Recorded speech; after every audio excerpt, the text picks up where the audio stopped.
Hello and welcome to our Advent dance tutorial. Today we're going to do a tango. We're going to do a step which is often done in Argentine tango when you're working with a partner, going around in a circle. We're not going to go around in a circle for the purpose of our dance fit classes.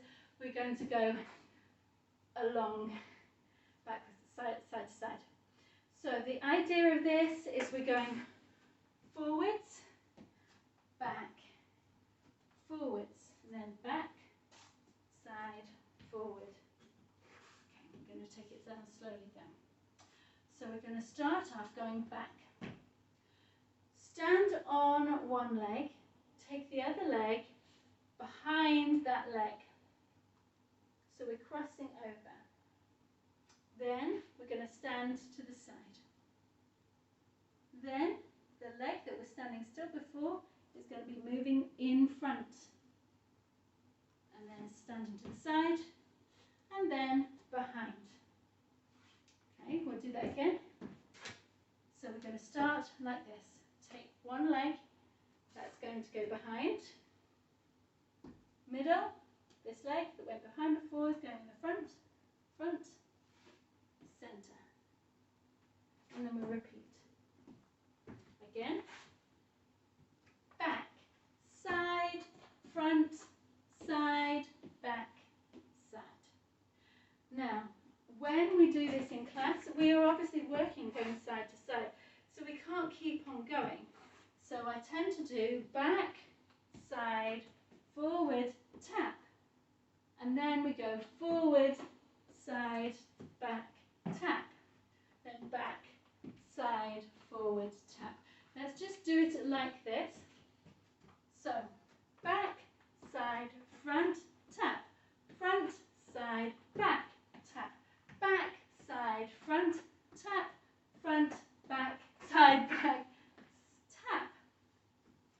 Now, with the tango, the styling is, tango, we should have our chests directed at our partners, so they are going to be isolated, whilst our bottom half does the movement and the swivels. It's quite hard to keep your chest facing the front at all times, so don't worry about it too much, but the styling, if you focus on trying to do it, it can help make it look a bit more tango-esque.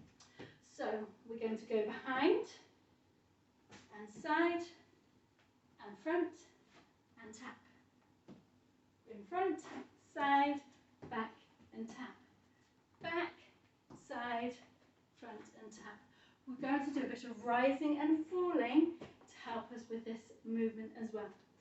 So we're going to go back, we're going to bend down, side, we go up again, front, we're high, tap. Front, we're going to bend, side, back, tap. Down, up, down, up, down, up, down, up. Generally, the down is where we're crossing and the up is where we're dead on. Remembering with the chest. So we'll go from the top. We go down, cross, front. Let's start again. Cross, side, front, side, back, tap. Front, side, back, tap. Back, side, front, tap. We often do arms like this, similar to how we did with a jive. Not totally straight like this, with a bit of shaping. That's what it's called. I hope you have fun with that one. We do that one at Christmas. So I hope you enjoy it with us. Don't forget to comment if you have any questions and tag your friends so they can join in and have a go at this step.